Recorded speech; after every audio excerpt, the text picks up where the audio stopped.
खुलुमबाय लोगोफोर, नोंथांमोननिसिम लाबोबाय आं मोननैसो मोस्ट इम्पर्टेन्ट बड' जिके। स' भिडिअखौ नोंथांमोना जोबजासिम नायलांदो। सेथियाव दं भारतनि गिबिसिन सोलोंथाइ मन्थ्रिया सोर?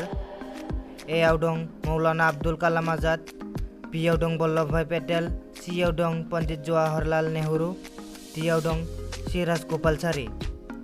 कारेक्ट एन्सारा जादों ए नाम्बार मौलाना आब्दुल कालाम आजाद। नैथियाव दं ISROखौ माब्ला गायसनदोंमोन?